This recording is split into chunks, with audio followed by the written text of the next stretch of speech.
Good afternoon, everyone, and wish you a happy Teachers' Day. Today, we have gathered here to celebrate and commemorate all teachers who are in India at all different levels. I'd like to play the promotional video of ELTAI in the beginning, and then I'll introduce the speakers and moderators of today's session.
So welcome back.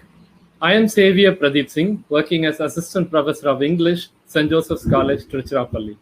So I will be one of the moderators today. So before we begin the session, I'd like to make a few announcements. Participants, you can make use of the chat box to post your questions, comments, and feedback. Kindly do not post your mobile numbers in the chat messages. And the second announcement that is regarding the certificates. To honor all teachers at all levels in India, today we will be issuing certificates to all participants irrespective of their membership in ELTAI. And with me, we have another moderator, Ms. Priyanka Batkoti. She is the principal of Maxford School, Delhi. She also heads ELTAI Delhi West Chapter. She is a renowned educationist who is very actively involved in the development of educational best practices. She works with the belief that quality education can easily be made accessible and affordable for all. She is keenly involved in developing teacher training material for CBSE and other premier organizations. She has received many awards by leading educational organizations. Her latest accomplishment includes developing content for teaching in relation to National Educational Policy 2020. Welcome, ma'am. Over to you now. A very good afternoon to everybody and this wonderful August gathering. On the occasion of Teachers' Day, my heartiest greetings and best wishes to the community of teachers who are there to empower students across the world. And with deep privilege and a sense of great belonging towards ELTAI, because this is one platform that connects teachers and shares selflessly here. So we have two wonderful luminaries in the field of education here, with whom I have the pleasure to interact today, and it's my pleasure to introduce them as Dr. Mallam Naveen. He's the assistant professor of English at the Government Degree College, Parkal in Warangal, district of Telangana state here.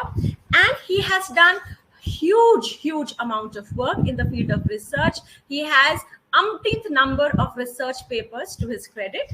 Apart from his MA, B.Ed, PGCT, PGDT, SET and PhD, he is the State Meritorious Teacher Awardee in 2019 for Higher Education University category by the state government of Telangana. And also, he has been awarded with the prestigious Nation Builder Award by the Rotary International. Along with him today, we are going to have with us Bhaskar Bethi sir, who is a teacher of English working for ZPHS Gambhirpur in Siddipet district of Telangana. Sir has numerous achievements to his credit, rising from the grassroots, not deterred by any odds, and he is the district coordinator of National Green Corps, Ministry of Environment and Forest and Climate Change, Government of India. He is also associated with a number of organizations like RIE Mysore, ELTA Siddipet, National Green Corps Telangana State, Globe NASA, etc., and Lions Club International Siddipet.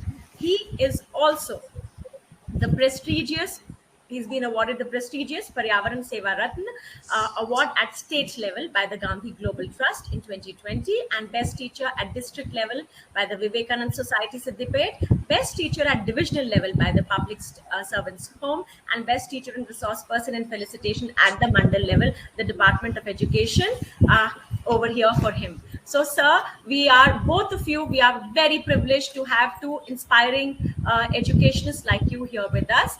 And I would like to start with the questions for both of you, because your journey in the field of education is inspiring. Bhaskar sir, I will start first with you, because you come from the domain of school education, and then we'll move to higher education and be with Dr. Naveen there. So my first question to both of you is, what was the thing that motivated you to become a teacher? There are so many avenues which are available. So Bhaskar sir, maybe have your thoughts on the matter. Okay, definitely, ma'am. And first, I would like to convey my greetings and have a Teachers' Day. So it may be, I think that it may be because of my teachers who made me role played on self-government days. I think I have one appreciation for two or three times. And beyond doubt, like I can say that my teachers' personality and their impact is there on me in choosing B.Ed as one of the course, one of the professional degrees. And I would say that I'm from a poor background, and that's the reason I have chosen B.Ed rather than pursuing a degree in management, because at that point of time there was a huge demand of teachers in our region. So that's the reason I chose this particular B.Ed degree. You call it as a chance or choice, but my quest or my enthusiasm is it is still there, and still trying to be a better teacher. Thank you. Sir, I think you've given us a very valuable insight. The teacher's appreciation motivated you to choose becoming a teacher there. Yes, there were opportunities there, and the chance that you took on teaching is the right choice for you, because given by the kind of work that you are doing, it's path breaking. Yes. I come to Dr. Naveen, sir, and my question to you is the same. What was the transformational moment that made you decide that you wanted to be a teacher? Guru Brahma, Guru Vishnu, Guru Deva Maheshwara, Guru Sakshat Parabrahma, Tasmai Sri Guruve Namaha. Happy Teachers Day to all my teachers and all the teachers gathered here, and to you, ma'am. Thank you very much for your wonderful words towards me and towards Bhaskar sir. Thank you. And probably this may be hard to find out the truth, but it's not even odd. It's I have been motivated by the textbook, Yeah. by my textbook. When I was introduced my first textbook in English, that was in my 5th class, when I was in my 5th standard. That was the first textbook I have been ever introduced in English, whether it is a workbook or English reader or whatever it is. But I have been introduced with a text in English, and it was a fascinating thing to me. And I was really wondered about the textbook, and really it made me to think of becoming a teacher. That's what it's my journey started there itself when I was 10. Sir, both of you have brought here to the platform and to the thousands of people across India, because there's so many teachers and each teacher impacts thousands of students in their lifetime. The part that no odds have stood in your way, and from humble beginnings to awardees and stellar performers in the field of education out there, your devotion speaks about it. From one being motivated by the teachers, appreciation words out there, the limitations of finance did not stop you, and you've brought so much to the community. And so over there, grade 5, you saw your first textbook in English language, and that inspired you. Look at the written word of the author, which captivated the minds of a student. And I'm sure you had fantastic teachers who cemented that privilege and that sense of dedication towards knowledge, which has been responsible for the achievements that you have. Because the number of papers, sir, that you've published, Dr. Naveen, sir, it's amazing. Thank you, ma'am. That I think is there, that inspiration of that 5th class textbooks continues to be there. So you have produced so much of literature for all of us teachers and research here to learn from. Yes. Thank you. Now we would want to also know about that one fantastic teacher in your life who's left their footprints forever, so that those hallmarks are there through which you also continue to inspire students around you. So Bhaskar sir, who would be that one teacher who inspires you to this day? Sure, ma'am, definitely. But I would say that not one particular teacher has motivated me. Whatever I am here right now today, I think it is because of my teachers who helped me in shaping my personality. But if to mention, definitely I would like to take my mother first. She's my first teacher, because in her lab, I think I have learned, I have sought answers for so many questions. And in my high school days, I remember Bhalingam sir. Whatever I am here today, it is because of him. Whatever the language that I am able to speak, it is because of him. So the way he received, the way he motivated me, the way he consoled me, everything about my teacher, Mr. Barlingam sir, is really wonderful, and he is the one who motivated me first. And then I would like to take the name of Mr. Ramana Rao sir during my college days, and it is the way he carries out a lesson in the classroom, the transaction, that how he does. So really, it helped me a lot in developing my teaching skills. So these are. So you brought it's all almost poetic, like Shakespeare in 7 Ages, and you brought the 3 ages there, and the fact, the African proverb that it takes a village to raise a child. So from your mother to the teacher in the high school, to the teacher in the college, who's not just a coach and an advisor or somebody who's shaping your personality, but somebody who's doing the hand-holding throughout, the compass that led you to where you have reached here today. Yes. Thank you for that very insightful and honest sharing, because it takes courage to share also. And it was not easy, because to choose one teacher from the many who shape us is never easy. But thank you for bringing those 3 here to us. I'd like to move to Dr. Naveen sir. Who were the inspiring teachers? I make it a little easy for you. Who were the inspiring teachers in your life, sir? Thank you, ma'am. Of course, I can say willingly many of the takeaways from all my teachers from the inception of my learning career.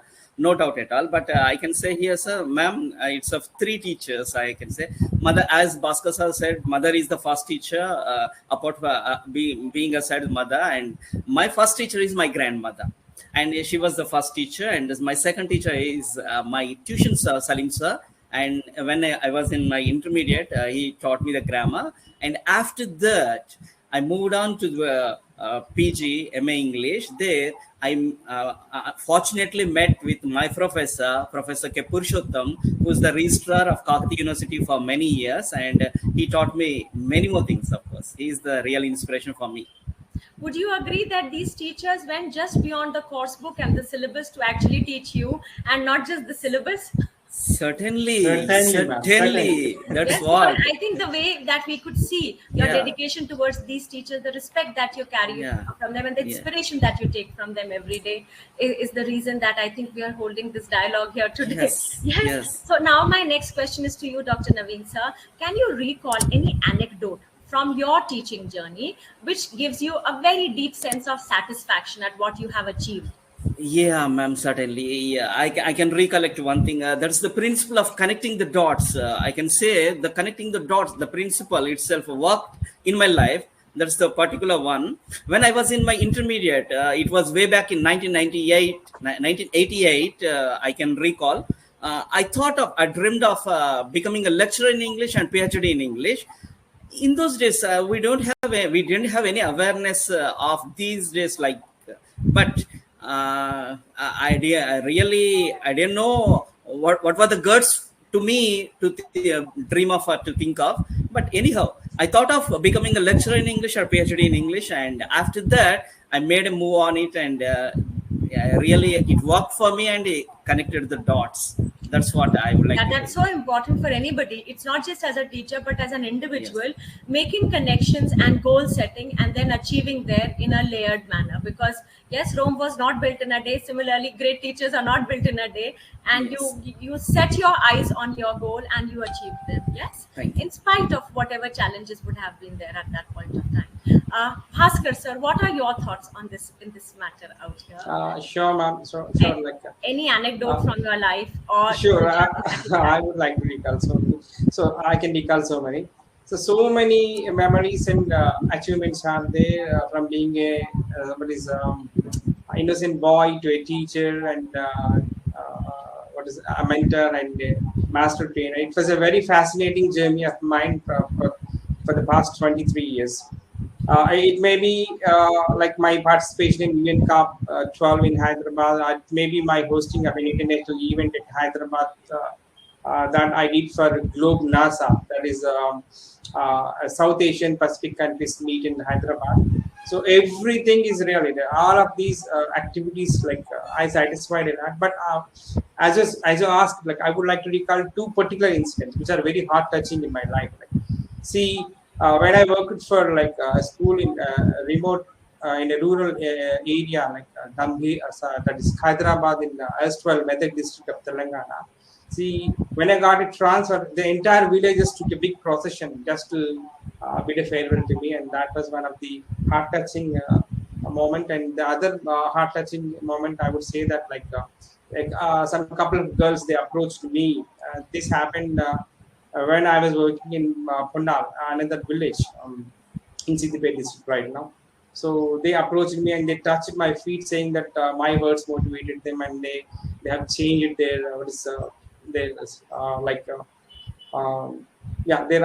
my words motivated them and a lot, and they have right now pursuing what I would say with my words they have taken up the professional courses like what is MBA or something weird like that. That's So so motivating. these two are really very heart touching incidents in my life. No PR companies to manage your PR, just your hard work and that dedication towards students and families turning up to take out a profession, to pay their homage or to give honor to the teacher who's transformed their lives, and especially the girl students who may have other disadvantages at their being able to learn. And just that you worked, everybody coming to acknowledge, isn't that one of the highest reward that a teacher can get? Obviously, Definitely. obviously. Yes. So it's my firm belief that if a teacher is responsible for making students successful, the students are equally responsible for making the teachers successful. And sir, I think both of you have achieved that with the students supporting you in the manner they did. So I'm coming over to almost the last question here that I have here. That in what is that one quality that helped you face any challenge that you faced in your own life? Dr. Naveen, sir, I'd like to start with you. Yeah, certainly, ma'am. Okay, many challenges are there, but I can tell you this is what the situation of English in India. That's what the second language situation in India. It's large classroom. Being a teacher in the large classroom, it's very hard to the teacher to make the things out clarity towards the students. But even then, what I feel as a teacher, we have the commitment and we can make use of the realia around us. Then it will be easy for the teacher to make the student, to make him ease and comfort. That's what I really make it happen in the classrooms, and this is what very useful for all the teachers, of course. So this is what a real big challenge for anybody else, a particular material, source material to teach English. So this is what look around you and you can get the material. That's what. Yeah, so that's wonderful what you brought here, because we were of the belief that realia is more used in school domains out here, but then real objects coming to motivate students. We have examples of schools bringing in animals and pets so that the children can actually have an affection towards them, and then doing activities related with them.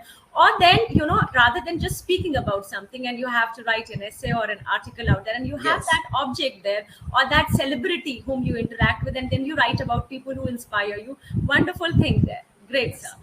Bhaskar sir, may I request you to share your thoughts on what is the one quality that has helped you? Sure, definitely, ma'am. Because overcome the challenge? I would like to speak particularly about this thing, because so I never worked for any applause. Whatever I did for the sake of my satisfaction and perfection. But whenever I am given any task, like I would readily accept it and I would work on it, and I will see that it is executed in a it is executed perfectly and professionally. And maybe this is because of this particular quality. My department has given me so many challenging opportunities. Yeah. And see, I am never a see, I don't sit in the comfort zone. I always try to come out of it and explore something new. And maybe this is because of this, I happen to become a master trainer or a district coordinator for NGC or whatever the task that is given by me, given by my department to me, that I have successfully finished all those challenging opportunities. It is just because of this particular quality, I think. Right. Thank you. So that's wonderful. Both of you have brought us such diverse thought process out here, and it's tremendous amount of learning through two fantastic educators' journey. Yes, in different parts of the country out there, choice or chance, you've made it every challenge into an opportunity. And it isn't just about choice or chance, it's about making the right decisions at the right time with the right students, with not just the content, but the realia or the innovation coming in to truly be educators of the 21st century here. It's been a true honor to have spoken with you. Humble beginnings to fantastic journeys, and I'm sure the journey ahead is going to be even better, because you have ELTAI supporters. We are all your avowed students here. We've learned through you about education, and not to be deterred by any challenge. Thank you so much for your time and for making our Teachers' Day so special. Yes, thank you so much. Thank you, ma'am. Thank you. Thank you. Xavier, sir. Yes, Xavier, sir. I'm sure the ELTAI community has learned tremendously through the experience and through the achievements of these two wonderful educators there.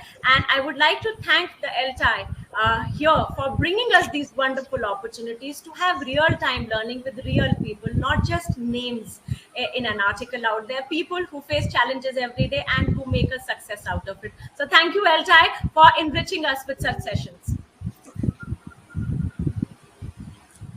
Thank you, Priyanka ma'am. And thank you, Dr. Naveen and Mr. Bhaskar, for your interaction. Thank Now you, we'll sir. move Thank on you. to the second part of today's you. session.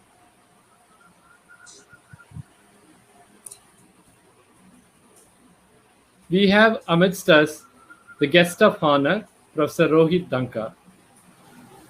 Professor Rohit Dhankar is the Professor of Education in Asim Premji University in Bengaluru. His areas of interest include and expertise are curriculum and epistemology, curriculum studies, and teacher education.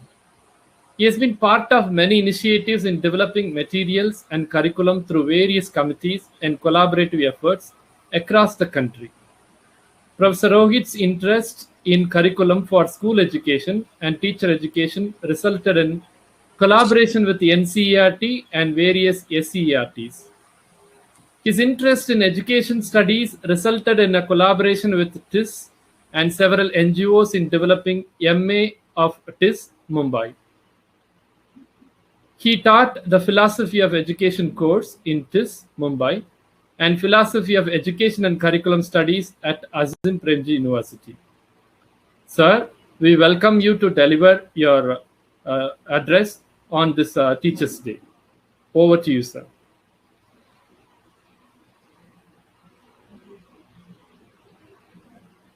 Sir, you need to turn on your mic.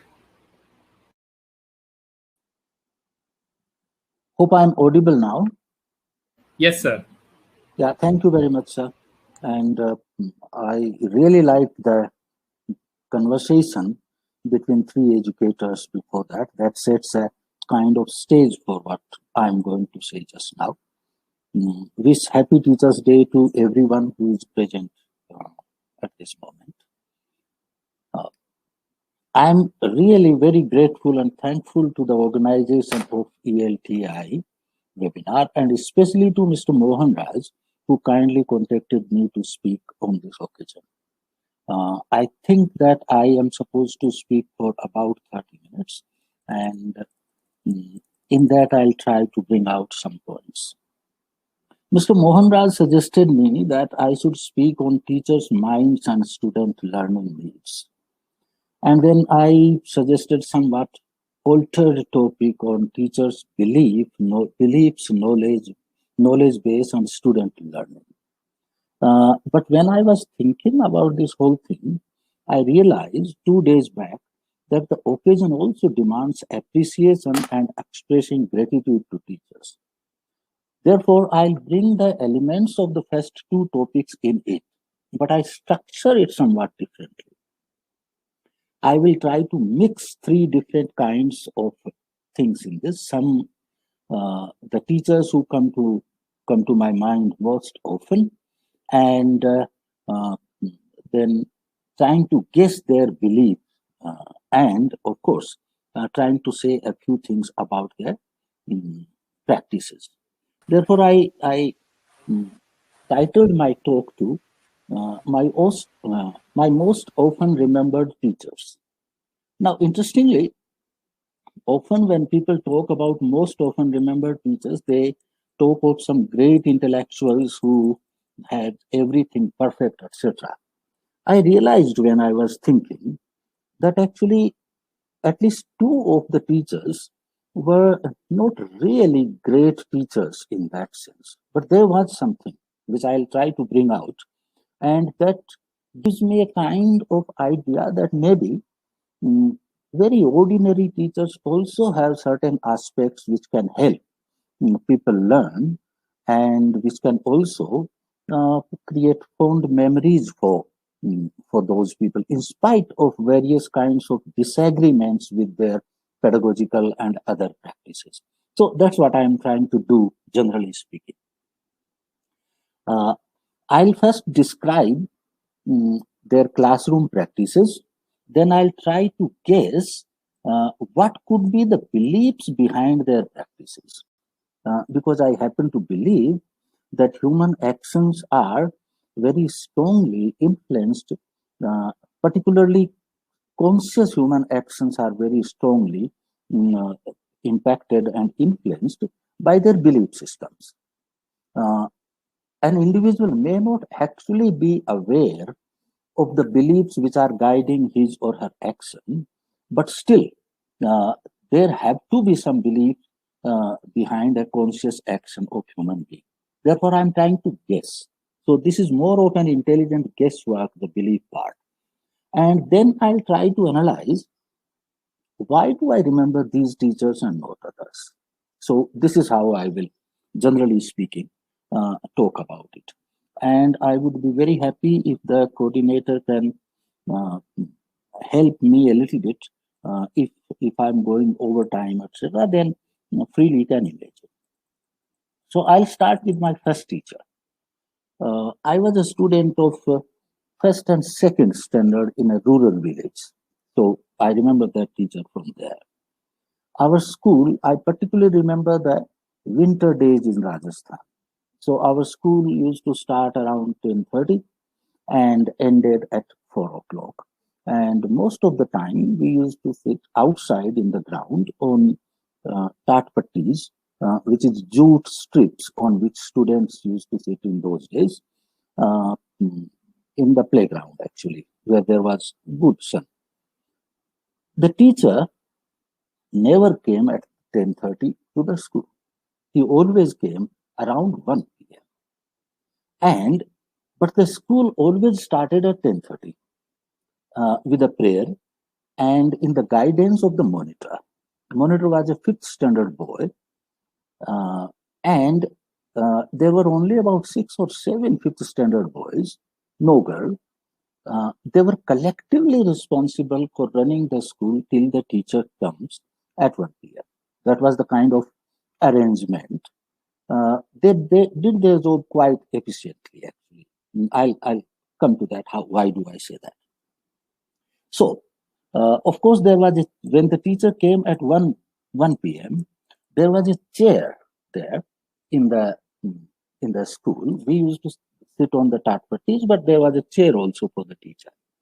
But interestingly, once the teacher came to the school at 1 p.m., he never sat down either on the chair or on the tatpatti. He was constantly on his feet, and till 4 p.m., he actually worked very hard. He had a method, and though he came late, he was also had been a freedom fighter and was also a local politician. So I don't exactly know why did he come late, etc. But when he came to the school, then his presence electrified us, and he constantly worked with us. His methods were not great. I disagree with many of his methods. I'll describe in very brief some of them. So he made all of us sit in a circle, but clearly demarcating the classes, class 1, 2, 3, 4, 5. Our school was a primary single teacher school. Now his practice was somewhat like this. The process went somewhat like this. As soon as he came, we always given the previous day what to learn till the next day, and he thought that his job is to examine or test us whether we have learned or not. So previous day he would have given us some letters to read, memorize, write, and would have given something in numbers, writing, read, etc., count, and all that. And as soon as he came, he took the students of the first and second standard and checked whether they have memorized that or not. He punished us. Because sometimes if someone didn't work and didn't do the work in good quality, he was pretty conscious about the quality. Then he actually gave 1 or 2 chanta. I do not know whether you know chanta. Chanta is not really a hard slap, but it is anyway. So he was not averse of punishing us. And once this is finished, he used to give us work to be done till the next day. and then we were done with.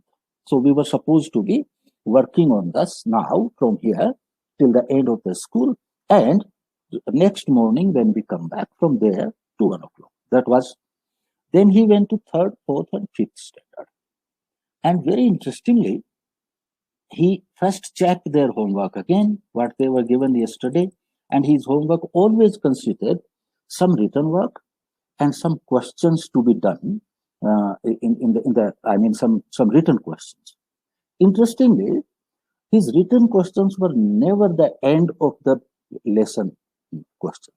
He used to dictate his questions on the basis of the lesson, and at least half of them could not be answered directly from the text of the textbook. However, if a thinking child, if he or she has understood, then that person should be able to answer those questions. So that was his kind of giving that questions. In checking the homework for third, fourth, and fifth standard, he did not limit himself only to the checking the answers to those questions. He involved the whole class and the students in conversation and asked actually very difficult questions in terms of understanding the text which they have done, and always connected it with the village life. So this was very interesting thing, that he didn't use any other material than textbook, but he automatically went beyond the textbooks in writing the question as well as involving the children in the conversation. And then for the next day, he used to ask students to read a lesson and occasionally explained certain phrases and certain words in that, but generally this was just reading, and then he dictated his questions again. So this was the methodology. At the end of the school, we all were supposed to recite numbers from 1 to 100 in Hindi and tables from 2 to 40, multiplication tables from 2 to 40. Always the leader in recitation used to be a student of first or second standard for the numbers and third or fourth standard for the tables. And this was whether we know those tables, etc., or not, or whether we remember them very clearly. This was his routine, that we have to recite it, and then we went home. So this was my first teacher. Next, I'll try to be a little bit more brief, because perhaps I have taken. Now, if I look back and try to think that why did this teacher behave in this manner?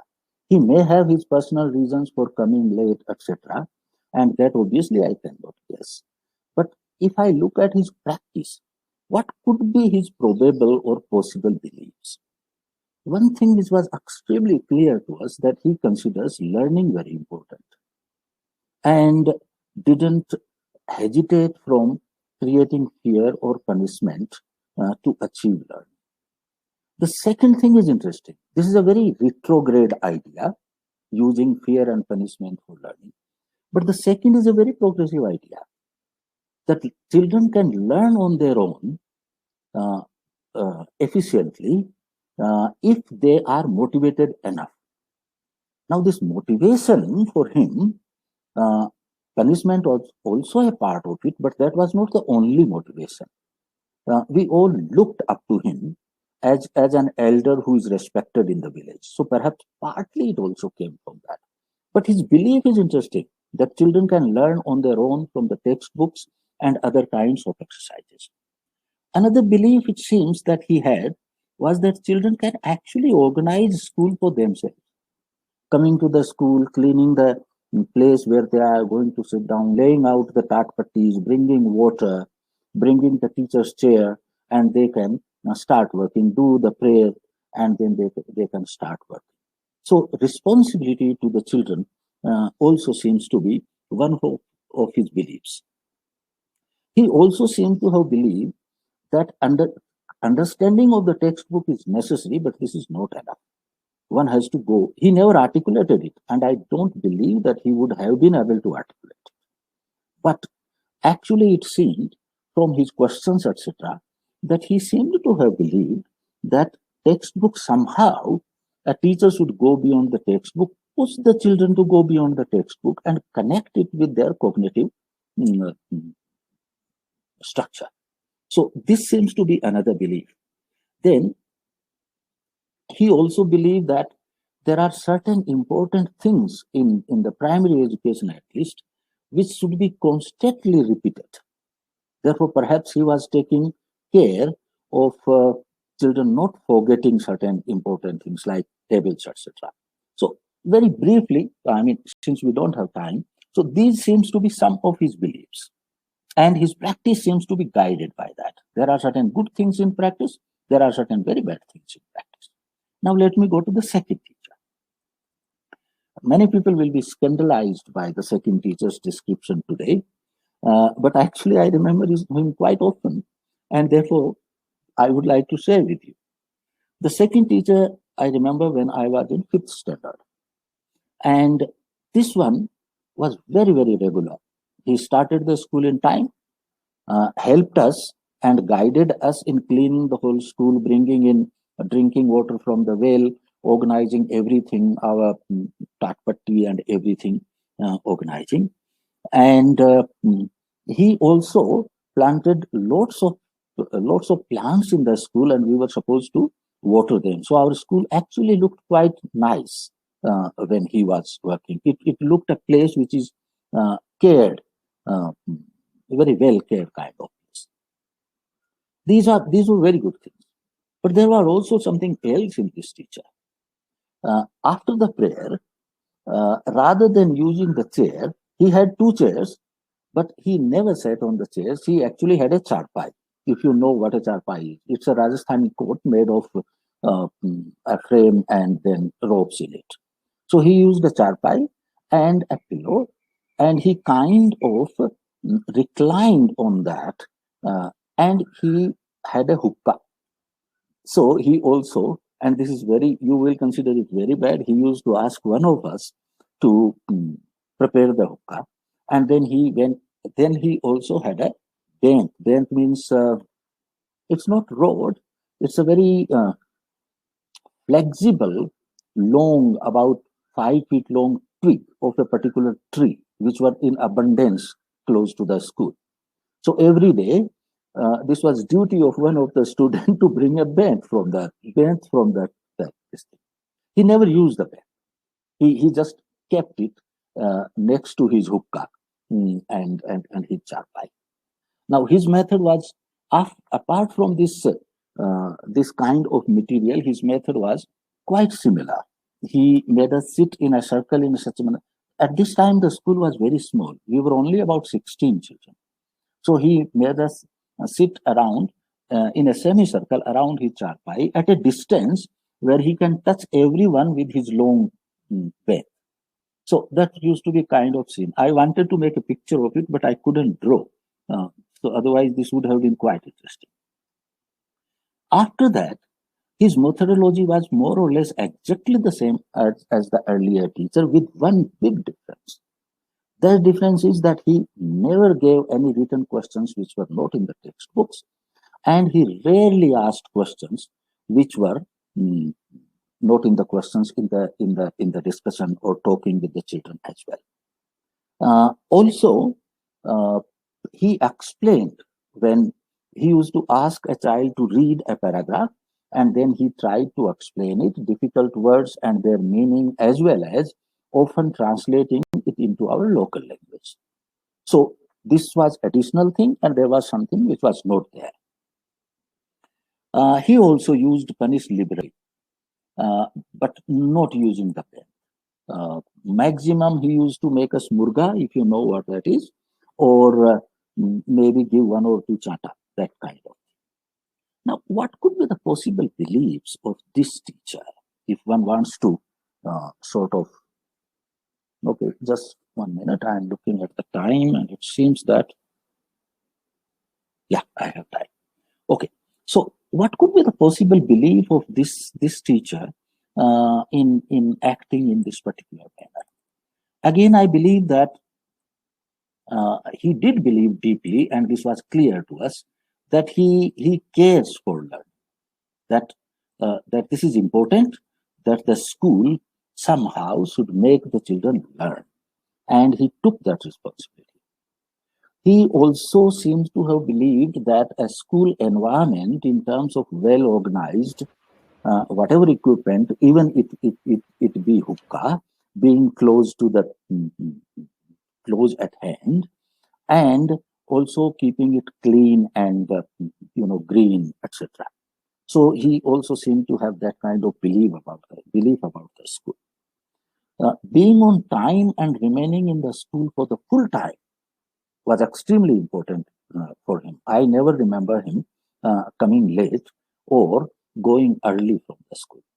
But then at the same time, if some villager came to talk with him during the school, then he used to give work maybe for 10 minutes and 15 minutes and actually used to chat with that villager.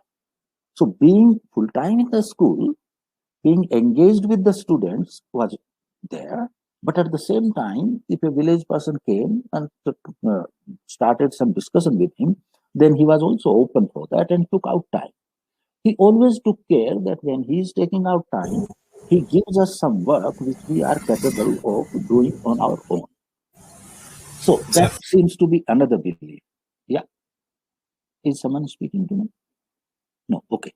Then again, he seemed to have thought that punishment and fear are good motivating factors. And he also seemed to have believed that clean homework in good handwriting and memorizing the textbook at a quality level were very important and were enough, because he, as I said, he never go beyond that. So they seem to be his belief. If this is a guess. My third teacher was very interesting, actually. And this one perhaps I can call more or less an ideal teacher in the higher education. This teacher, which I remember perhaps the most often, was when I was in MSc final year. I teach philosophy of education, but actually, formally I studied mathematics. So I was in the final year of MSc mathematics, and a new course was introduced in Rajasthan University in mathematics at that time. This was topology. This was considered very abstract and very difficult. So this professor used to teach us this course. Since the course was considered difficult and very abstract, therefore there were only about 11 or 12 students in this course. So it was a very small class. But we were quite surprised on the first day when this teacher came and introduced himself and introduced how we are going to work through the semester. We had semesters in our university at that time. So how we are going to work through the semester in this particular course. And he first asked us to introduce ourselves, a little bit about what are the courses we have done in our first year. He didn't ask about results or percentage, etc., but the courses, what we have done, etc. And then he said that he is not going to teach. But every single day, we should make a weekly schedule, and every single day, a different student will teach the topic of that day. And this person has to prepare it in the library, and he is not bound by a textbook, though we did have a textbook. He can go beyond the textbook. And then he instigated all of us that he is going to make a presentation, and our job, the remaining 11 people, including the teacher, our job is to poke holes in his or her presentation. And our real objectives, he said that his presentation till the end, actually we should try to dismantle it and we should poke lots of holes in it.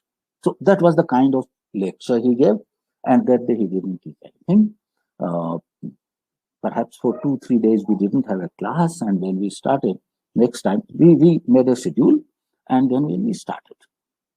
Now all this thing did was a very vigorous discussion on something as abstract as topology, in a mathematics class. Very rigorous logical arguments.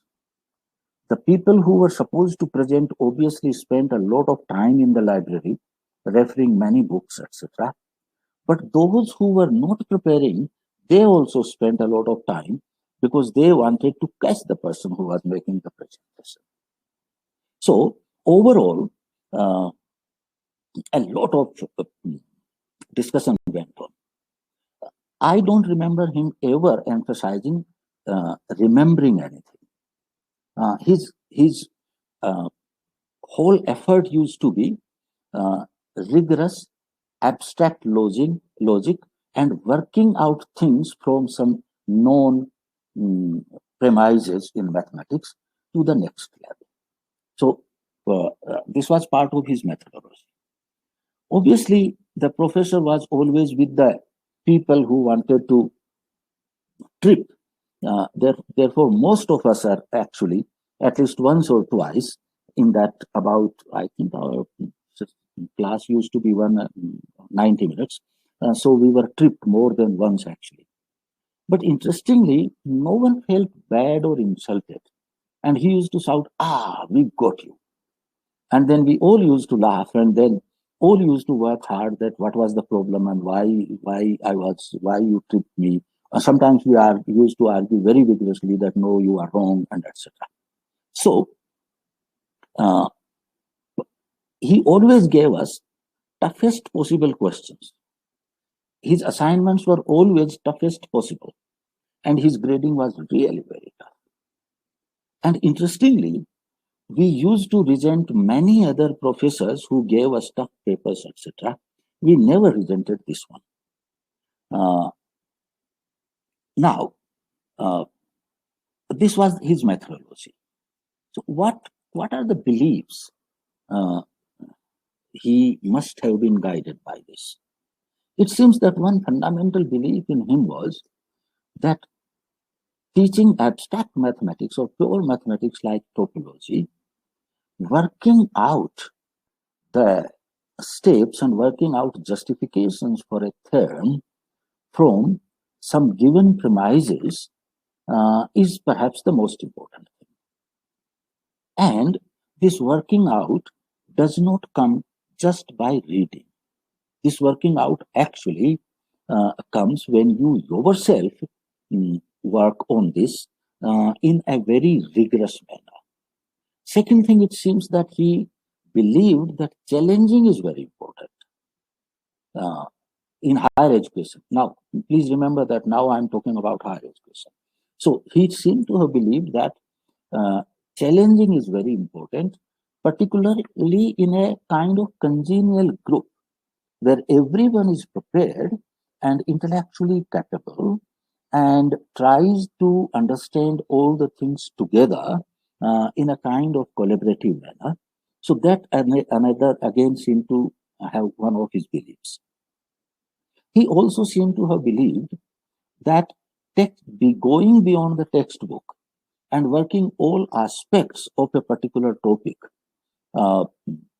This was the first time we learned to look at research papers in mathematics and what kind of different ways or what kind of different justifications or proofs for a particular theorem could be, and what are the qualities of proofs in terms of their elegance or their rigor or their complexity, etc.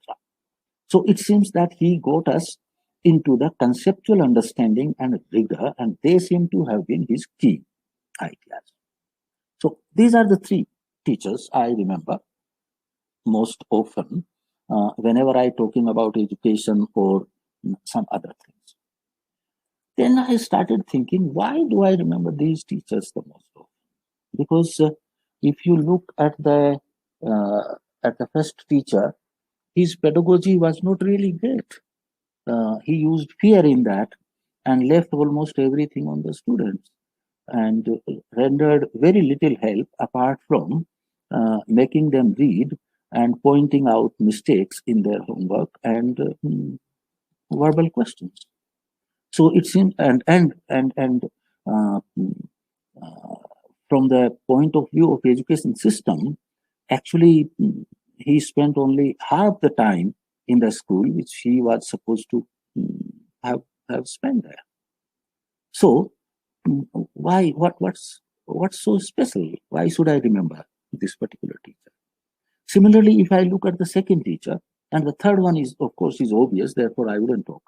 So if I look at the second teacher, his use of fear, use of tobacco in the classroom, he's rather than sitting on the chair, reclining on a charpai. See the contrast. The first never touched a chair and always remained standing. The second one never even sat down. He always remained reclining. So this doesn't sound like a school. This sounds, something like his home, where the children are gathered and he is giving them a tuition or something. So what is so great about that? That brings me to a particular characterization of teaching by Peters and Hurst. And maybe I'll talk a little bit about that and then try to see what is happening here. But before that, I would like to ask my coordinator, I have forgotten the time. Do I have about 10 minutes? Yes, sir, you have, sir.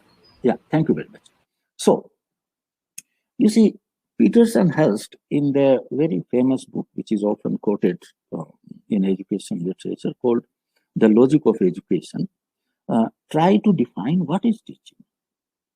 And they work out a few conditions. I'll talk maybe 2 or 3 of them. Actually, there are only 3 conditions in that sense. First of all, they talk generally that in teaching there are 3 components: the teacher, the taught, and the content.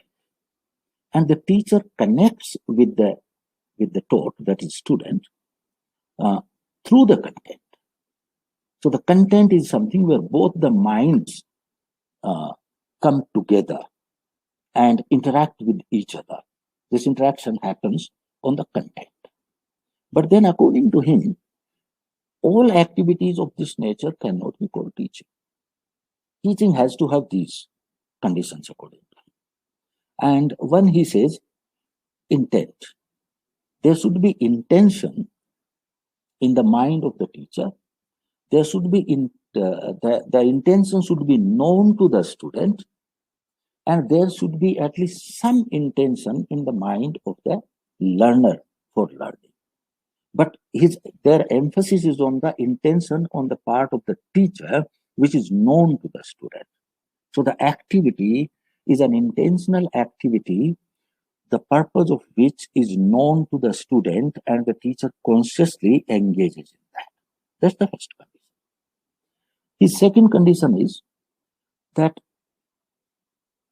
teaching necessarily should create a cognitive connect with the child's mind in 2 ways.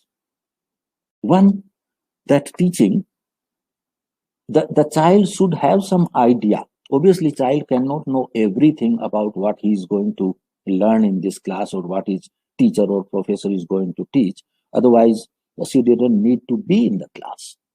So, but she should have some idea around what kind of topic, what kind of things, which area it is, which further involves 2 conditions. That there should be some cognitive preparation in terms of prior knowledge and conceptual structures in the mind of the child or mind of the learner, to have a kind of intelligent, say, prefiguration of what kind of thing might be coming next. So that is one part of cognitive connect. And another is the concepts and the procedures and the content which is being taught should connect with the previous knowledge. So this is the second condition according to Peters and Hurst.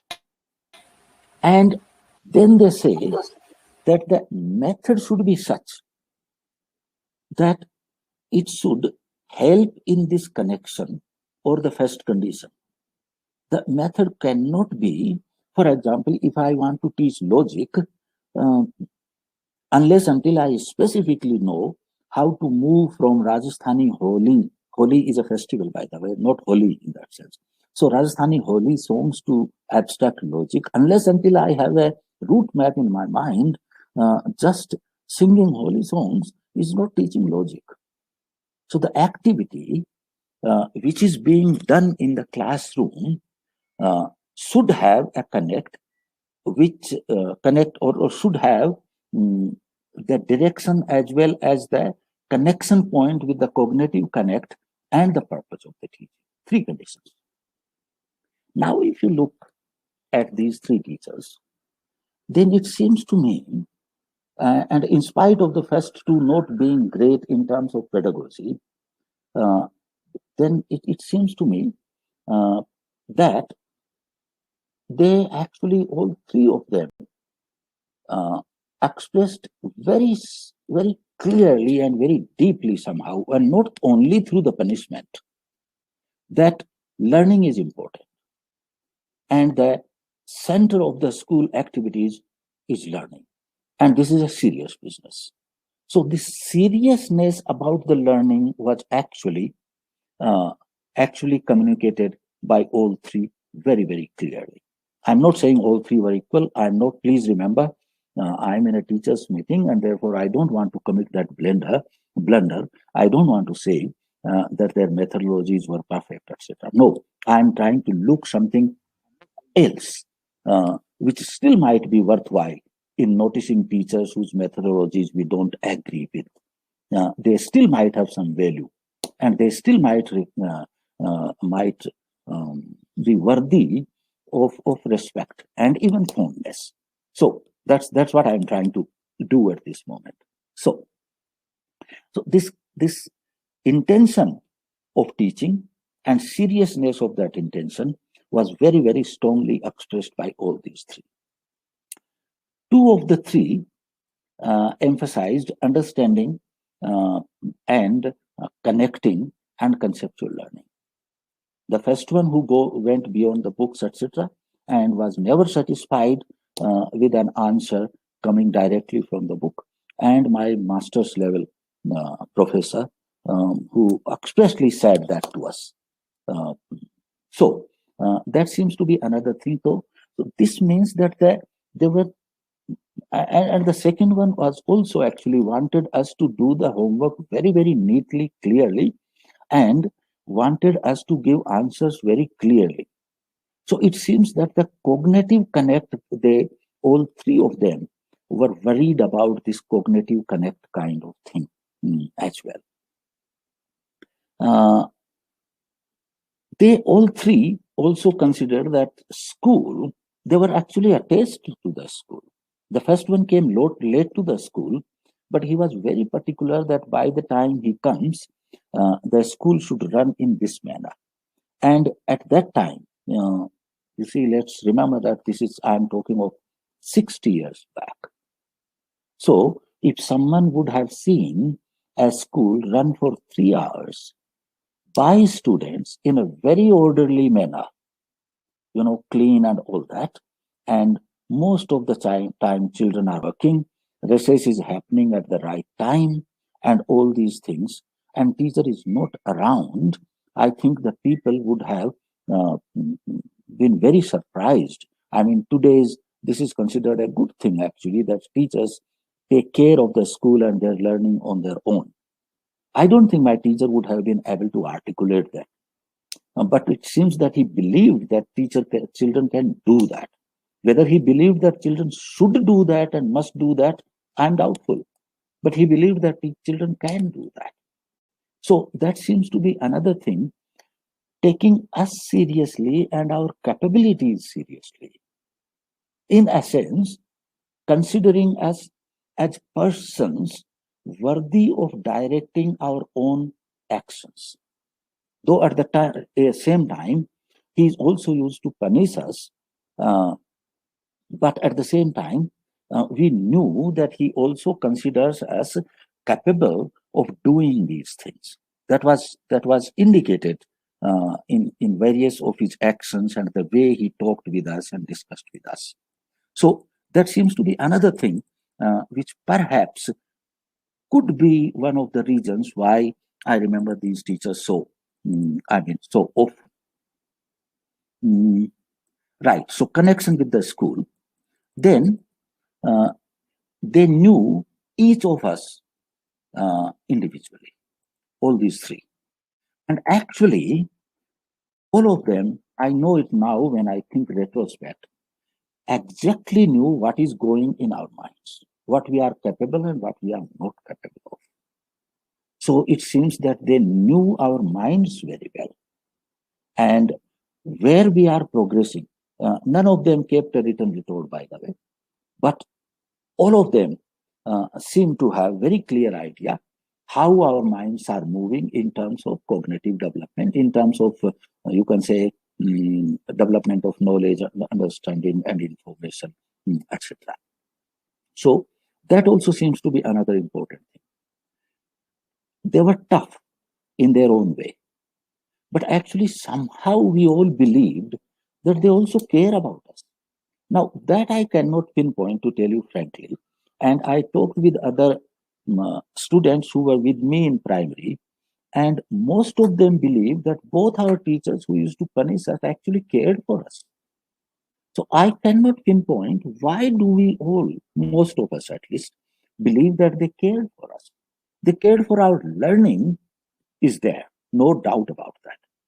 But whether they cared for us as a person and for our well-being, I cannot remember any action in these two teachers who give me a clear proof that they care for us as human beings and our well-being, etc.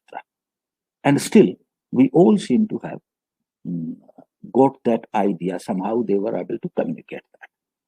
So it seems to me that these perhaps were the things which which because of which these three teachers stuck in my mind, and I most often remember them when we are talking of pedagogy, etc. Now, again, I would make clear that I'm not doing this analysis to say that there might be certain ideas in pedagogy which are rejected today, but which are great idea and one should use it. No, I take them, those ideas, as flaw in their pedagogy, as in a way, a kind of lacuna in their overall understanding of the child and pedagogy. But what I'm trying to say is that there are many facets of a teacher. And even if one or two of these facets are lacking, still a teacher can be an interesting and within quote successful, I'll tell you why I'm saying successful, teacher in certain terms. So it seems that the care, attention to the detail, regularity, meeting the standards, all these things were important in these things. Two people failed the pedagogical test. Now, this is very interesting, which again you will find difficult to explain, and the teachers may not be responsible alone. In my small village, the people who went to higher education and completed their graduation and masters, the percentage ratio is highest in the first two teachers. After that, there were many teachers. That school is much bigger now. Various kinds of trainings teachers have, curriculum and pedagogy, etc. changed. But the percentage of children who went to higher education and did something in either academics or other areas still seems to be the highest in the first two teachers whose pedagogy was pretty faulty. So that's another thing, that which means that learning must be happening there in spite of these problems. So interestingly, in spite of their obvious failings, I remember all of them with respect and even fondness, actually. I still remember being punished by both the first teachers, but I don't have any rancor for them in my mind. I don't have any negative thoughts. As a teacher who taught in the primary, studied education, studied pedagogy, I do know that physical punishment is actually very bad in the school, and now this is even illegal. But in spite of that, I don't remember with them any kind of negative or bad feelings. There is a slight fondness actually. As far as respect is there, of course, a lot. They came out as knowledgeable, caring, and strong individuals. All three of them actually. So that seems to be another part, which is part of the personality of the teacher, which perhaps gives some kind of indications and sends some vibes to the students. And that might be one of the factors which remains in their mind. So, as concluding remarks in this, what I'm trying to say is that on this day, actually we should pay respect as well as our friend remember fondly our teachers who has contributed to our growth and shown at certain paths. But teachers are human beings. Teachers may have their failings. And the teachers whom sometimes we see as doing certain things pedagogically which are unacceptable, still they might have certain very deeply valuable qualities which help children in learning. We neither need to condone that, and at the same time, we also try to remove those failings from all teachers today. But at the same time, human beings may have more than one aspects of their personality, and teaching is such a holistic job that not only the pedagogical principles, but several other emotional and their personal characteristics and connect with the children also play an extremely important role. And those things are also equally worthy. Those things also sometimes may inspire. And therefore, those things are also equally worthy of respect and fondness. Thank you very much. That's all I wanted to say today. I do hope I tried to make a point which I'm not certain you agree, and disagreement is absolutely fine, but I do hope that I was able to communicate it clearly. Thank you very much. Thank you, sir, for your address. An awesome teacher is hard to find, difficult to part with, and impossible to forget. And from your description of your teachers, we were able to understand that teachers are also human beings. They also have feelings. They may also fail in their task. Thank you for these thought-provoking inputs, sir. Now we'll move on to the third part of today's session.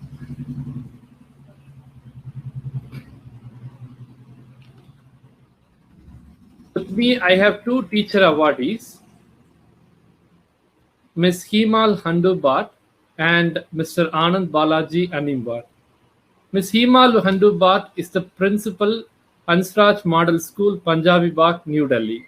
She has been an educator for more than 34 years now.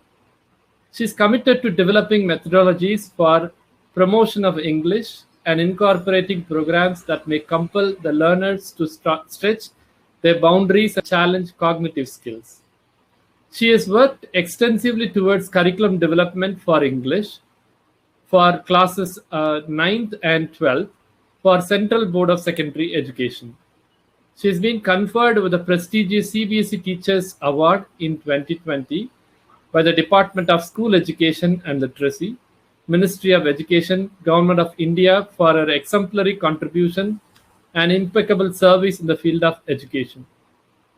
She is also the recipient of the State Teachers Award 2020 by the Directorate of Education, Government of National Capital Territory of Delhi. She has also bagged many more awards as an educator. What makes her more relevant on this platform is her association with ELTAI for about 2 decades. Welcome, ma'am. Now I'm pleased to introduce another teacher awardee, Mr. Anand Balaji Animvar. He is a primary teacher at Zilla Parishad School, Malyan Marathi and Maharashtra. He is the district trainer of teachers using technology and Tejas tag coordinator for British Council. He is a content creator for Mitra and Diksha apps. Besides, he also uploads contents regularly on his YouTube channel, to which more than 21,000 teachers have subscribed. He has set up augmented and virtual reality classroom, the first of its kind classroom in Maharashtra state. He received the state's Best Teacher Award from Kino Educational Trust and the National ICT Teacher Award from the Government of India in 2018. Welcome, sir. Mr. Anand Balaji and Ms. Himal Handu, would you please turn on your camera and mic? We'll now have an interaction. I have a very few questions to ask you. Maybe I'll start with Ms. Himal and then I'll move on to Mr. Anand Balaji. So my first question is, when did you decide to become an English language teacher and why did you choose this field? Am I audible, sir? First. Yes, sir. Yes, ma'am. Okay. Good evening, everyone, and happy Teachers' Day. Let's begin with that. Yes, I am a teacher. I still am a teacher. I might be leading an institution, but I continue to be my first passion, that is to be a teacher. You know, sir, Dalai Lama, sir, once said, education is much more than, a matter of imparting knowledge. Knowledge and skills by which narrow goals can be achieved. It's all about opening the child's eyes to the needs and the rights of others. I will begin with that quote. You see, when we're talking about, opening the eyes, awakening the child, the flexibility, the adaptability of the youth have constantly fascinated me, to move towards teaching. And not exactly, I wasn't sure I was going to be a teacher of, a language teacher. But I knew deep in my heart that this is the profession I'm going to follow. I knew this was the arena where I would blossom each day and never ever feel the fading phenomena. So I take immense pride in sharing with all of you here today, most of you who are educators, that I'm a teacher by choice. When the untapped potential of a student meets, the liberating art of a teacher, a miracle unfolds. But let me also tell you and confess here on this platform today that I didn't become a teacher overnight. I also was like any other teenager, trying out different vocations, trying out, at least, dreaming of being in a different kind of profession. So I began by planning to enter the Indian Police Services. I was very passionate about, catching criminals and doing justice in the society around me. So I did go through that phase. And I just realized somewhere along the way, I may be ready for the services, but the services were not ready for the women to enter so strongly into the force. And I had to take a step back. Then very happily, I said, okay, if not this, let me go on to try something else. And I ventured into theater full-time, language learning, not English. It was French. Tried there itself. Again, realized, okay, that's not my calling. And theater is okay.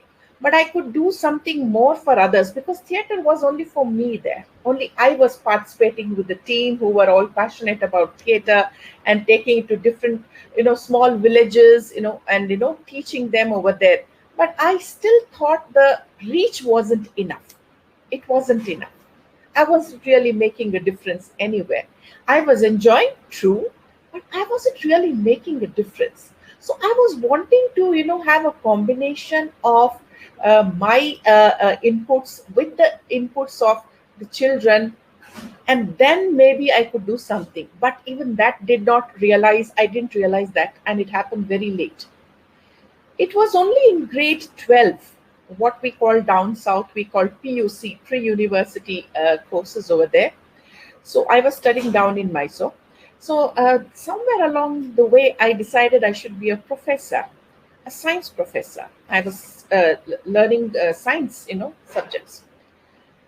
And then we had this very interesting competition that was arranged by my teachers or by professors there.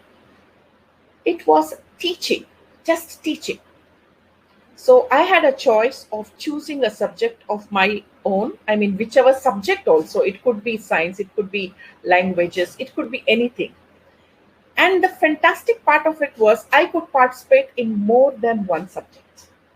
So if I had chosen science, I'm not bound to teach only science. I could venture into a language as well. And I was the kind who was, too much into participating into almost everything. And I took on 3 subjects. One, science. The science was biology. The second was Hindi language, which I wasn't very confident, but the teachers were very confident I would do a good job. You see, that's a learning there. The teachers were very confident that I would do justice to teach this. The third was obviously language. Oh, again, the teacher showed a lot of confidence in me. And my parents also said that I would do better in teaching the languages. Now, this is a very interesting story. I went on to win the first prize in all the 3. And now that's a very difficult task to decide where I should be actually heading. So I decided to be a professor of English. Done.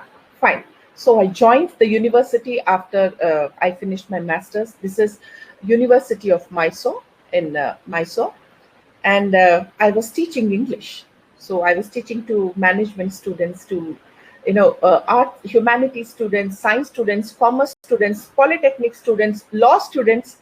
So I got the best of all these, a kind of mix, a diversity over there.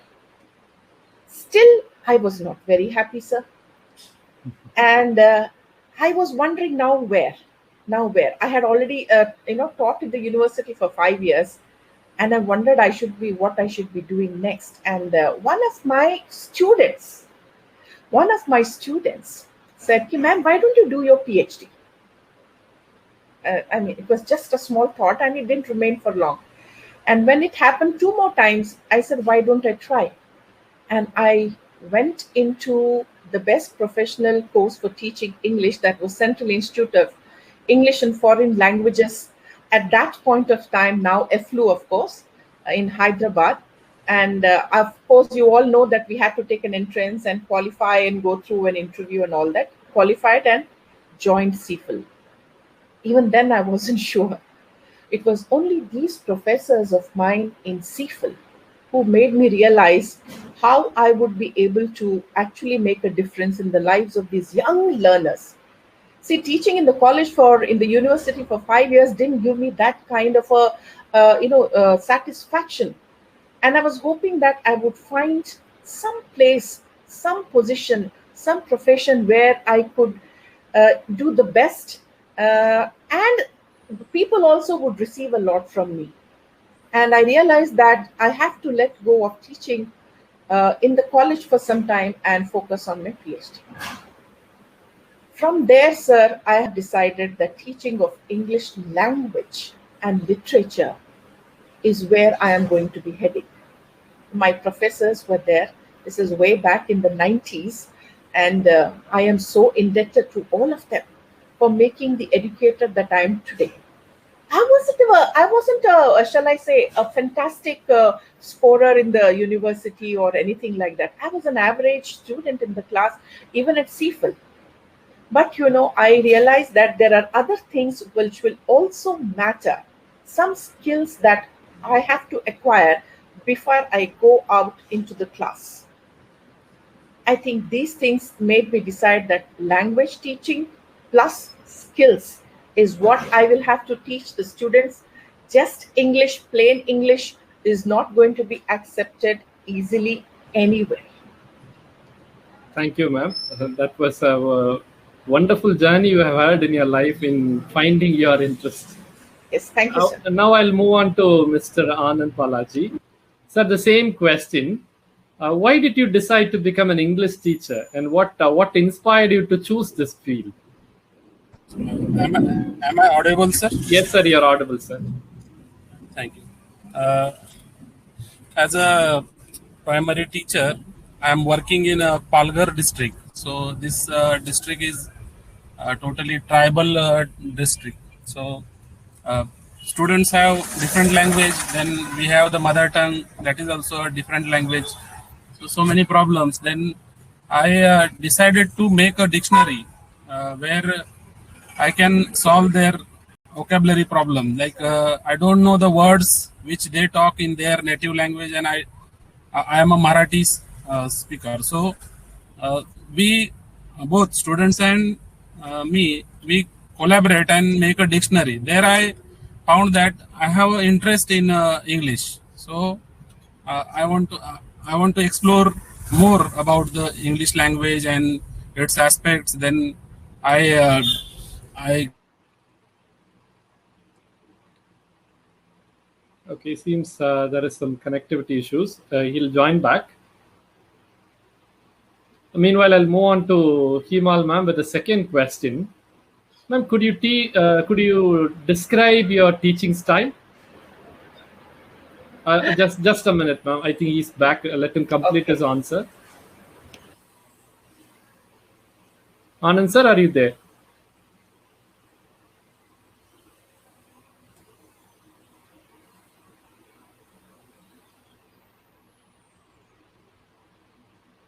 Anand sir, are you able to hear us? Okay. Okay, ma'am. We'll continue with the second question. Please describe your teaching style to us. hello, sir. Yes, sir. Sorry for the disturbance. Sorry, ma'am. Yeah. I decided to collaborate with my students. Then I found some spark about in me that I want to become an English language teacher, and then I continue with British Council. I'm a student of Marathi medium where I learn all basic skills of English. Is a native place of my Nanded. Nanded is the district in Maharashtra where I born, and I'm a hotelier by profession. My father was a hotelier, and I used to work by bringing milk and all that. So I was not a good student in all subjects, but some things that attracts me, like vocabulary of English, attracts me a lot. I always enchanted by the words, the meaning, because all students were feared about the English, but I want to learn. So my tuition teacher was a very fine English teacher. He gave me all tasks which can improve my vocabulary. So when I was in a 12th standard, there is a teacher who always inspire us by talking in English. Like we are not that fast or that fluent in English. So he always tried to motivate us. So when I saw that teacher's motive, then I think, why not I should try about the English language. Then I always making some improvement in language, and then when I become a teacher, as a primary teacher, then I tried those all methods on tribal students, and they respond to me very well. Technology is a very good aspects, like we can use techniques with technology. So tribal students are very emphasized or enchanted by the TV and then all the tablet things, mobile things. They always want to use that. So I thought, why not use mobile to improve their English language? Then I use so many English language cartoon clips, and then that impacted their learning. Then I use tablet. Then I purchase one laptop for their better learning, and it became the path that English gives me a vision to become a tech savvy teacher. Then I continuously pursued it, and I improved some things, and it becomes very fruitful. At that time, it became fruitful, and my 5 students are a scholarship holder of that time. That's very giving inspiration to me, and I continued that process to till now. And I made in TAP school in COVID pandemic. Like my 40 students are online, and they learn all things which which they can be. Maybe I'll come to that part again, sir. Yes, like thank you, sir. when I ask about your teaching style, maybe okay. I'm very much interested in knowing about that in detail. Thank you, sir. Indeed, your story of becoming an English teacher is very inspiring. Thank you, sir. Now to Himal, ma'am. Ma'am, could you please describe your teaching style? I haven't really thought about what kind of teaching style I had. I just knew that my teaching style was a joyful learning style. By the time the students finished my 40 minutes of my class, I only knew that I wanted to make sure that they were happy. And if they have learned something in the process, well, I think I would have succeeded as a teacher. This is what I usually do. So what this would, if you actually see the styles, you can't have just one style, you know. So at times I was a facilitator, at times I was a demonstrator. So at times I was, you know, I was also, what should we say, you know, different styles to make sure. I was a delegator also many times, you know, to make sure that they were able to collaborate and work, that they were able to make their own groups and, you know, solve their own issues. The whole critical thinking process, the problem solving process, everything should be happening, you know, there itself. But yes, I am telling you, I had to demonstrate at many a times just to give them an idea how I want them to go about it. And in the whole process, I think what I was trying to do was, whether they realized it at that time, I do not know, but today they do realize and tell me how smartly I got them disciplined, how smartly I promoted, you know, engaging these students, how smartly I developed their communicative skills, which was my main thing over there. And in the whole process, they also learned a lot of other skills, which I would focus a lot on, because just knowing good English won't take you very far. You will have to have a package of good spoken English plus other skills, good discipline, the right behavior. All these things I used to work on as a teacher of English. I think somewhere along the way, that combination has made a difference today. My students speak more for me today than I should be speaking. And I think these are the things they tell me. This is what actually made us like you. This is why we used to love your classes. And there was always, you know, sir, there was always unpredictability in my class. I would never let them know what's going to happen next. So they would look forward to, okay, she's definitely going to make the class interesting. So what is she going to do? Is she going to have an activity? Is she going to involve us in something? Is she going to give us some roles today? Is she going to give us some work today, which we'll have to work in groups or in pairs? They would never know. Is she going to teach a poem or something? Is she going to actually read a lesson? Is she going to give me a chance? So there was no way anybody would know how I am going to teach in the class. So I kept that a kind of mystical thing that, you know, they would never guess. So what would happen was, every child was always prepared. They had always read the lesson or the poem. So they knew I will ask anybody. And I did give very funny punishments. And they did enjoy the punishments, but they got the message across that she wants this to be done. It was really fun. I'm telling you, the classes that we used to have great fun in the class, and they wouldn't realize that they had learned the tenses today, or they have learned a poem of, you know, Robert Frost. Nothing. It was always activity based, and I was a facilitator most of the time. So I can't pinpoint one style of teaching. I would be, not justifying actually that. So there is a mixture that it depends on the circumstances, the situation, whatever I have planned for the lesson, which style of teaching I would have to adapt. That's true, ma'am. Teachers need to adapt many different styles according to different contexts and situations. Absolutely. Thank you, ma'am. And now to Mr. Anand Balaji. The same question. Could you briefly describe your teaching style? You were talking about using technology in the class. Maybe could you describe how you use technology, or one practice could you describe? Hello, sir.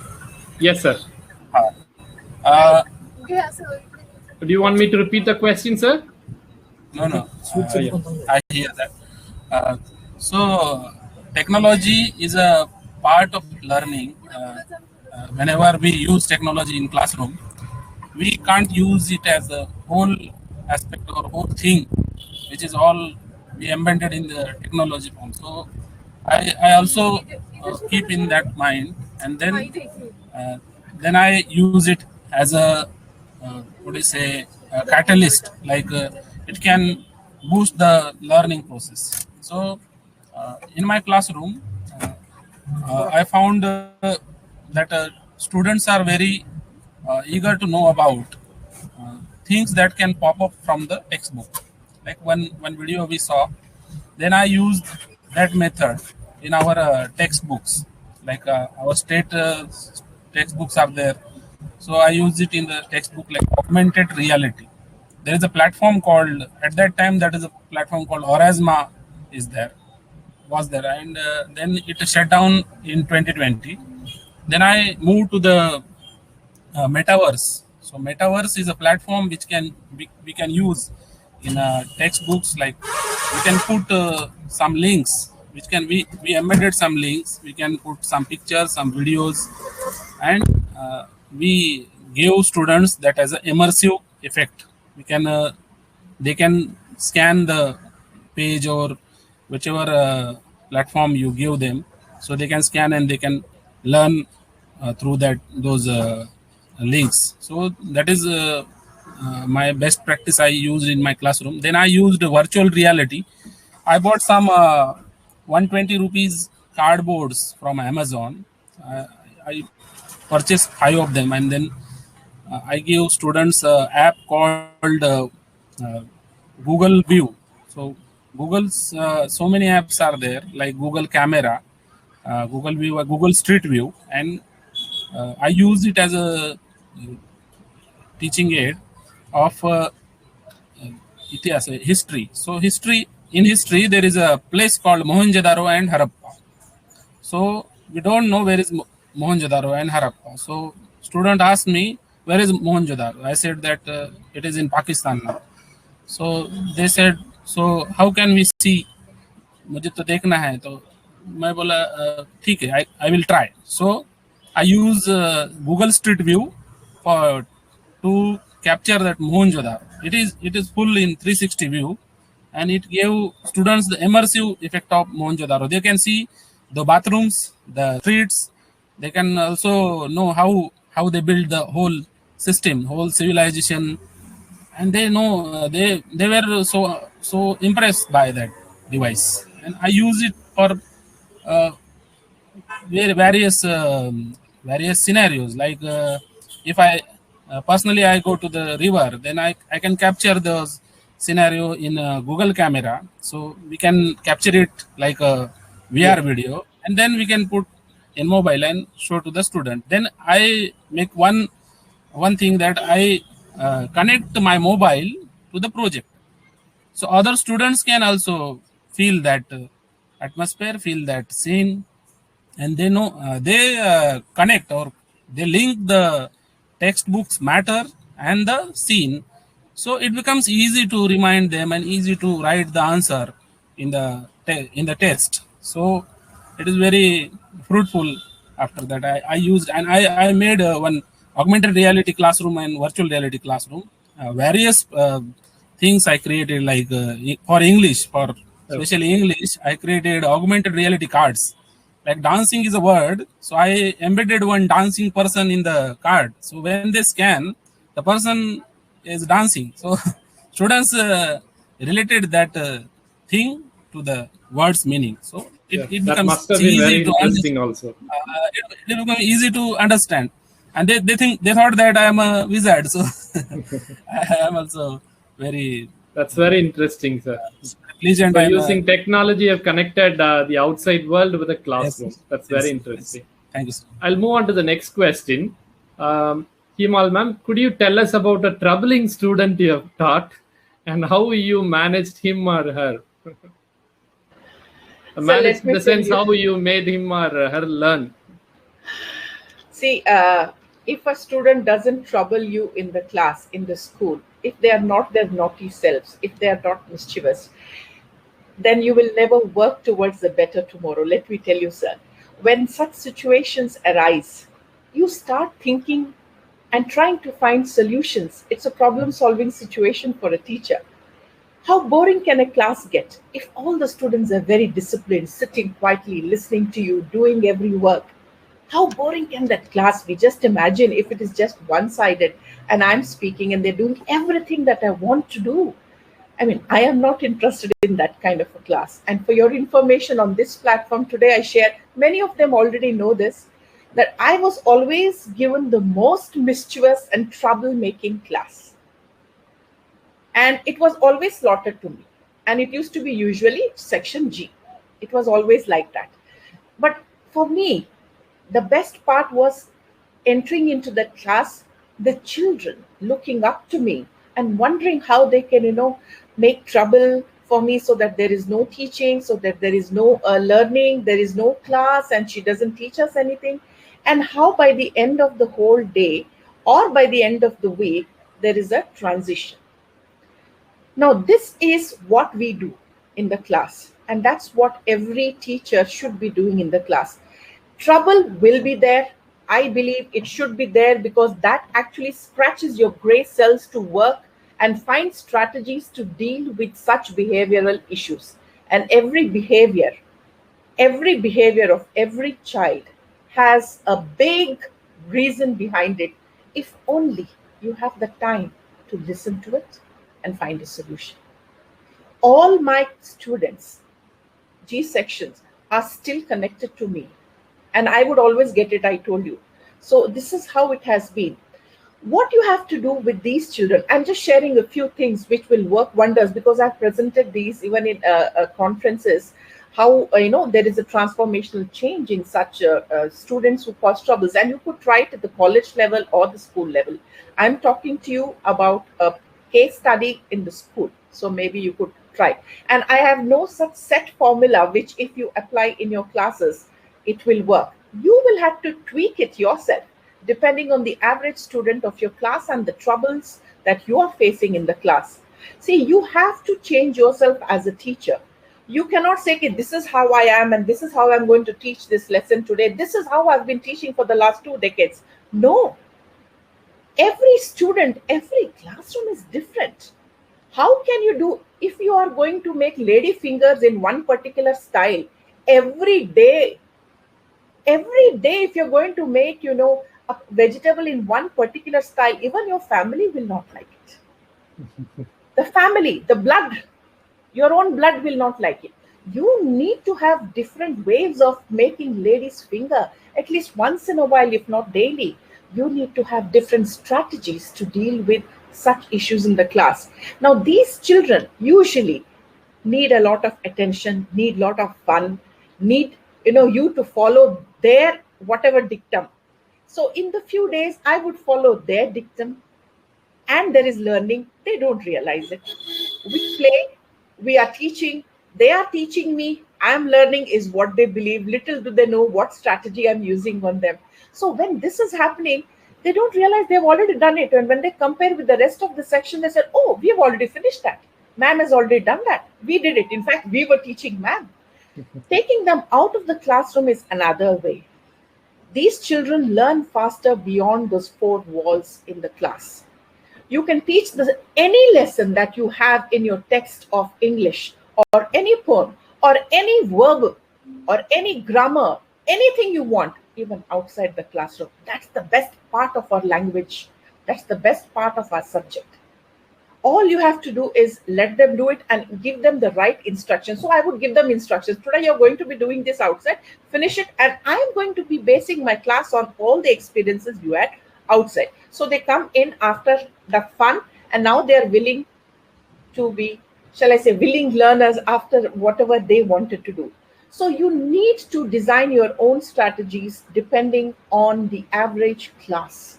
There are no troublemaking students. It's only shall I say, very comfortable in our zone teachers. Thank you, ma'am. Balaji sir, maybe I'll pose you another question.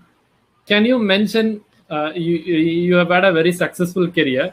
Can you mention one professional development practice that has worked for you? Just one professional development practice. Uh, I am a TAC coordinator for British Council for Tejas program. So, one mentor I want to mention, Meena Madam, Meena Sridharan. Uh, Madam has made very large impact on our teaching. Like she introduced that word CPD to us in the training. Then we thought about it, how we can use it in our daily day-to-day teaching learning. Then a mentor who can give you continuous support, like she also gives us that support. She has she also now also she is giving us the continuous support. uh, she introduced some blogs like Nick Pichi blog, and then I want to mention some educatortechnology.com. So, and Future Learn, then Firki, and so many like ELTAI's webinars also. So, uh, I got that thing that CPD is very important in our teaching. Like I got the idea of animated videos from the CPD. Like one foreign teacher was teaching students with the help of cartoon characters. I thought how she created that video. Then I went to that link, and then I found the app called Plotagon 4D. So I downloaded it. My mobile was very normal mobile, so it it collapses. It collapsed that time. Then I purchased the new mobile, which has more RAM, and then I again downloaded it. Then I tried how to create a augmented 3D video. So I put some dialogues like daily dialogues. Good morning. How are you? Then hi. How are you? Those are the basic students' instruction in the classroom. Then I choose two characters. Then I use my voice and then my daughter's voice in that video. Then I showed this video to the students. Students understand that scenario, and they understand, they know that the voice is from their voice was a sir's voice. So they connected with that, and then they learn that thing, and then they enacted in the classroom. So that idea came from that CPD material which she provided us. Then CPD is a very interesting thing, and then so many teachers are not aware of it. Like in our block and in our cluster, Yes, I sir. introduced that idea to my my fellow colleagues.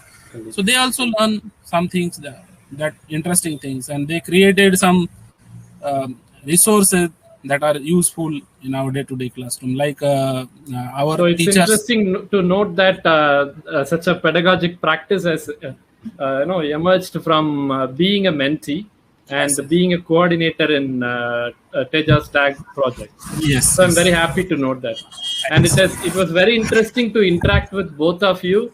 I've got so many questions to ask you, but due to want of time, I couldn't ask you. Maybe we'll continue the interaction sometime later after this session is over.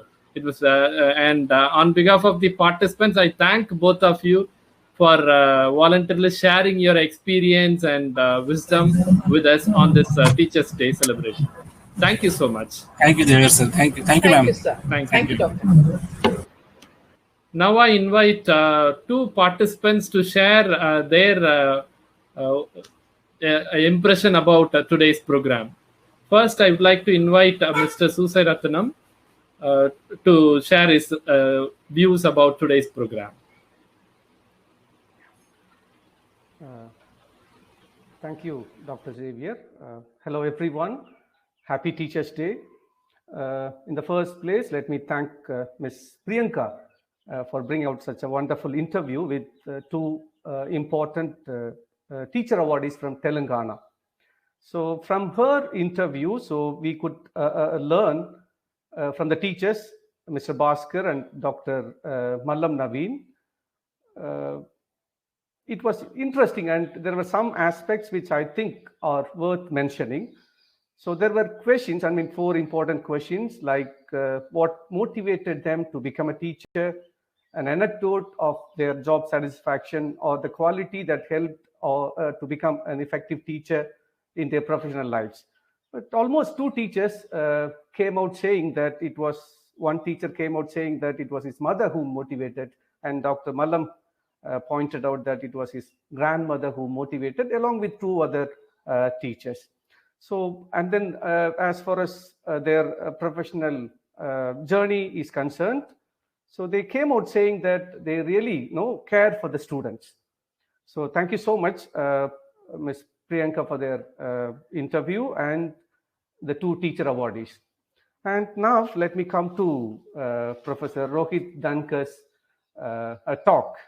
So it was an enlightening session where we could learn a lot, where Professor Rohit Dankar talked about the 3 most remembered teachers in his life, their classroom practices and their beliefs. And at the end, he concluded why he remembered those 3 important teachers. And I'm sure I've noted down all those beliefs that he pointed out.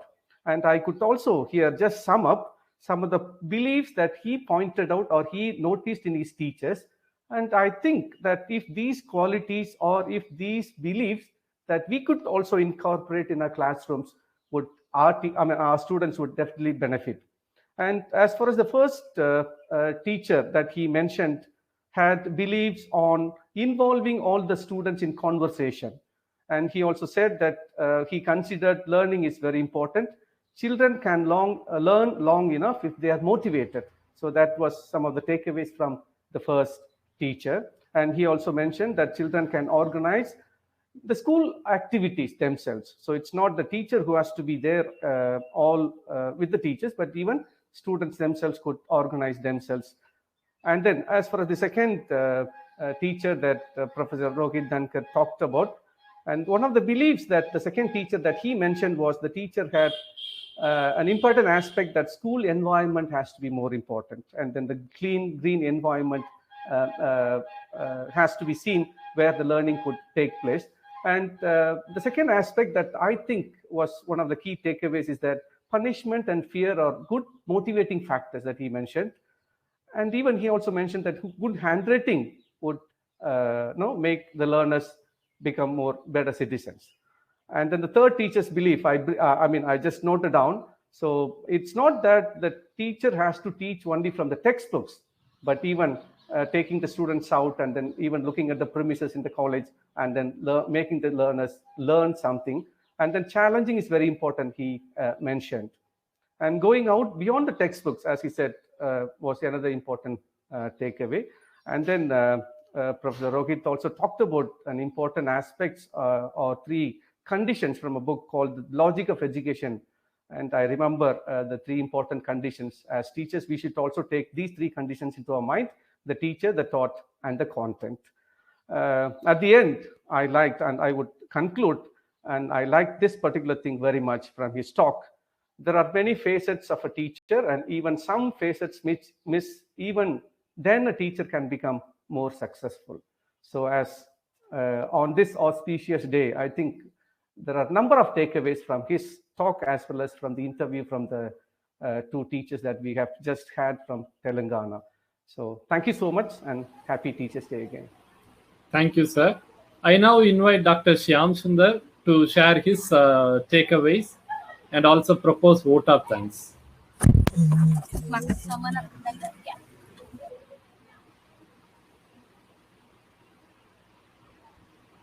Shyam Sundar, sir, are you there? Could you turn on your camera and mic?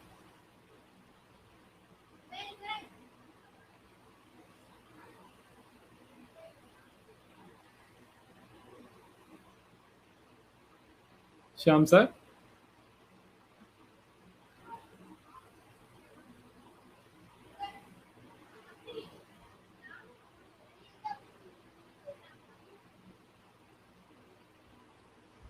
Okay, maybe on his behalf, I'll propose vote of thanks today.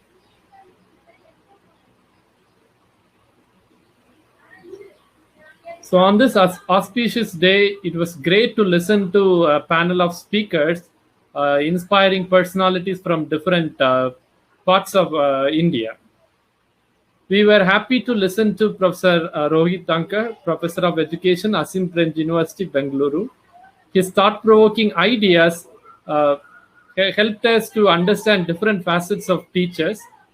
And then we also listened to 4 teacher awardees interacting with us: Mr. Bhaskar Beti, Mr. Anand Balaji Animbar, Dr. Malam Naveen, Ms. Himal Handurbat. They also shared how they became teachers and what their teaching practices are and what their beliefs are about teaching. They shared with us, and I thank all the 4 of them. And I also thank my co-moderator, Ms. Priyanka Patkoti, the principal, Max Sports School, New Delhi. And I thank all the participants for joining us today and acquiring knowledge from all the speakers today. And I also thank the organizing committee of ELTAI webinar, this Teachers Day celebration program. And I would like to make an announcement at this point of time. So next week we have our ELTAI webinar 68 on 12th September 2021 at 4:30 p.m. The webinar will be on Asian perspectives on ELT. It is going to be the continuation of a previous webinar we had some time back. So it is going to be the round 2. We will have Professor Paul Kuneshegar as the moderator, and we have Dr. Shivabala Naidu and Professor Motikal Subhadevan as the speakers. And we request all the participants to register for the program in the given link. We'll also send this poster to you by mail. And another webinar, another announcement, we will issue certificate for all the participants today. You will receive a mail by 5:15. In the mail, you will have a link to Google form. Please submit your details like your name, your position, and your email address in that Google form before 11 p.m. today. Your detail, only with your detail, we can generate certificates for you. And the certificates will be generated and sent to you within 10 working days. So kindly wait till you receive the certificates. Thank you, everyone. Thank you all for joining with us and making this event a grand success. Thank you.